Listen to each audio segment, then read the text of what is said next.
Hello students, this is Coach Holiday. In today's lesson we are looking at the return of what's my rule. This is a continuation of the lesson from yesterday, so go ahead and take out your notes and we'll get started.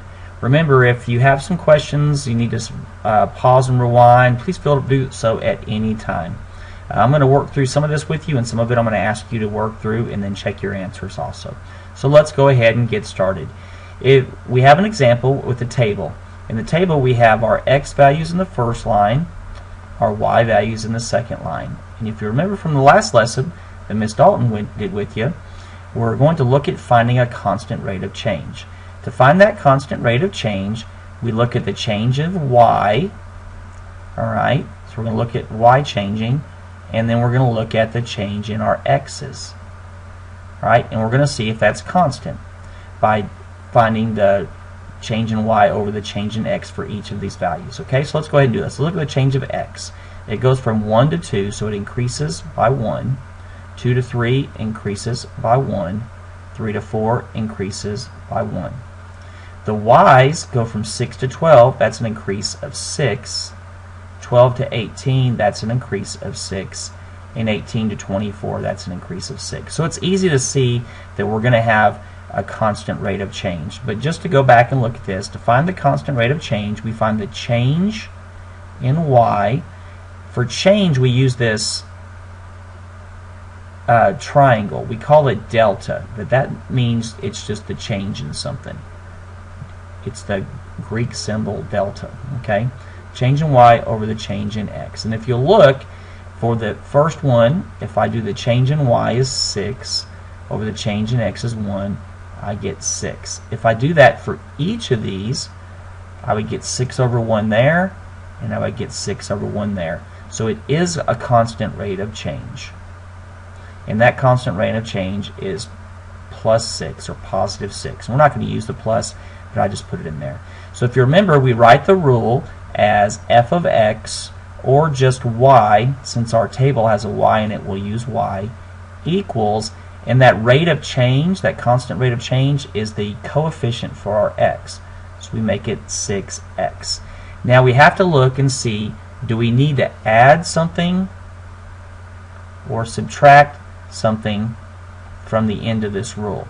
And the way I do that is I pick one of the ordered pairs, and I'm just going to pick the first one where x is 1 and y is 6, and I substitute that in for the y and in for the x. So my y was 6 equals 6 times my x is 1, so I'll put the 1 in there for x. And when I do the math, I have 6 equals 6 times 1, or just 6. So that's a true statement, so I do not need to add anything or subtract anything. So my equation, or my function value, or my function equation is going to be y equals 6x. So we don't need to add or subtract anything. And now we'll answer the other two questions where it says to find f of negative 3 and to find f of negative 6. The way I find f of negative 3 is I take that negative 3 and I'm going to plug it in to the x in my equation. So I have y equals 6 times negative 3, and 6 times negative 3 is negative 18. So f of negative 3 is negative 18. Now let's find f of negative 6. So I'm going to plug in negative 6 in for my x and get y equals 6 times negative 6, or y equals negative 36. So negative 36 is what f of negative 6 is. Okay? Alright, let's move on to the next example. Alright, in this one, I give you this table, and the x's are in the left column. The y's, or we're going to call them f of x in this case, are in the right column. And let's look and see if we have a constant rate of change. Okay, so I'll do the x's first. To go from negative 3 to negative 1, I'm actually increasing by 2. From negative 1 to 2, I'm increasing by 3. And from 2 to 4, I'm increasing by 2. Alright, for my y's, or my f of x, I'm I'm going from 9 to 1, that's subtracting or decreasing by 8. I'm going from 1 to 4, which means I'm increasing by 3, and from 4 to 16, which means I'm increasing by 12. So now I want to look at each of these pairs. I got my 2 is my x and my negative 8 is my y. My 3 is my x and my 3 is my y. And then my 2 is my x and my 12 is my y. And I'm going to look and see, is the rate of change the same for each of these? So for that first order pair, the ones I have in yellow, I'm going to do delta y over delta x, and I get negative 8 is my change in y, and positive 2 is my change in x. When I reduce that, I get negative 4. Let's do that for the second set of ordered pairs, my delta y over delta x, and my delta y was positive 3. My delta x is also positive 3. When I reduce that, I get 1. So my rate of change is not the same. So there is not a constant rate of change. So I don't need to worry about that, and I'm not going to write my rule. Alright, now it asked me to find f of negative 1. If I look in the table, well, first of all, I can't use the equation because there's not an equation, but if I look in the table, I have an x value of negative 1, and the y value that goes with that is positive 1, so I can find that. And then for the second one, f of 4, do I have an x value of 4? I do, and the y value for that is 16, so I can go ahead and fill that in. Okay? Alright, now let's look at example 3. Example 3, I want you to try to work on this on your own first. You're just going to work A, B, and C, and if you notice the table, there's kind of a dividing point here where it's not finished. So just use these values for your x, these values for your y or your g of x, and don't worry about what's over to the right of that line. We'll come back and fill that in when we do D. So just complete A, B, and C, pause the video, do those, and then turn it back on when you're ready. Okay, so I've got this part of the table done. I found there is a constant rate, and the reason why, if I look at each of these changes of rate, or rates of change, I'm doing the different colors here.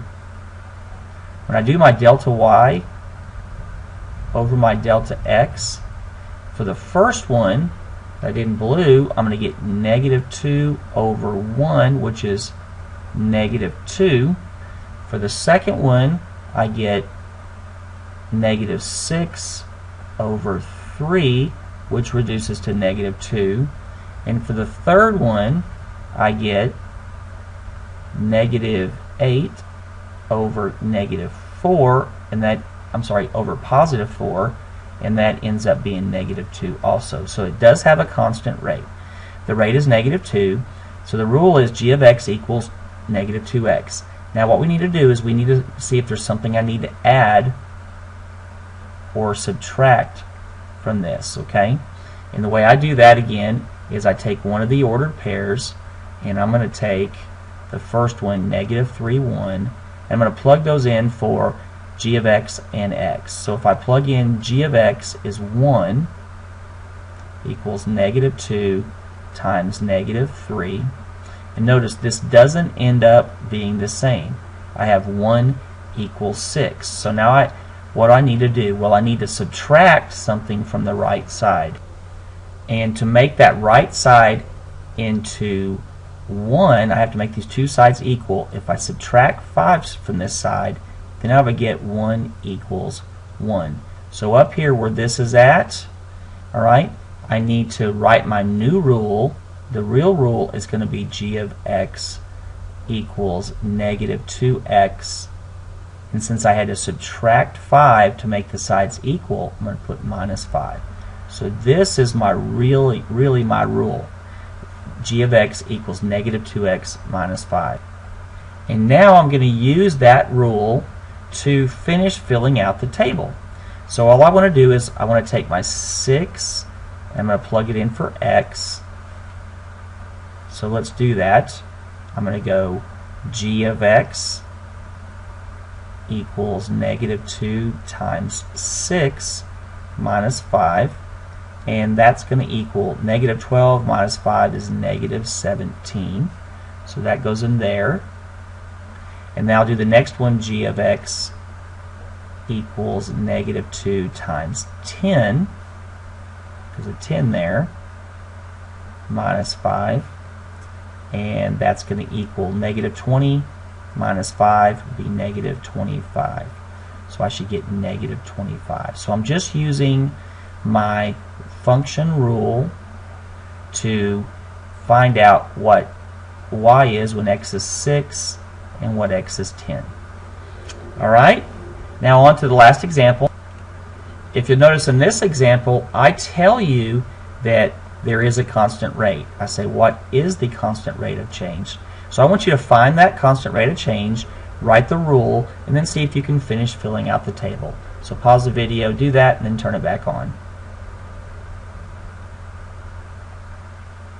Okay, so as you can see, we found our delta y, or our change in y, and our change in x, and that was 1/2. So our constant rate of change is 1/2. We plug that into our equation, y equals 1/2 x, and then I use the first ordered pair, negative 6 and negative 6 is my x and y, and found that I needed a negative 3 added to this thing. So I did minus 3. Then I take that equation, so our equation, our function rule is y equals 1/2 x minus 3, or you could have said h of x equals 1/2 x minus 3. And I use that down here to find what y was, or h of x was, when x was 2 and what x was 4. So I got negative 2 and negative 1. If there's any part of this video that you need to go back and watch it. Hopefully understood. Any questions you have, put those into the WISC so I can look at those before you come to class. Make sure that WISC is completed, submitted, and we'll see you in class. Have a great day.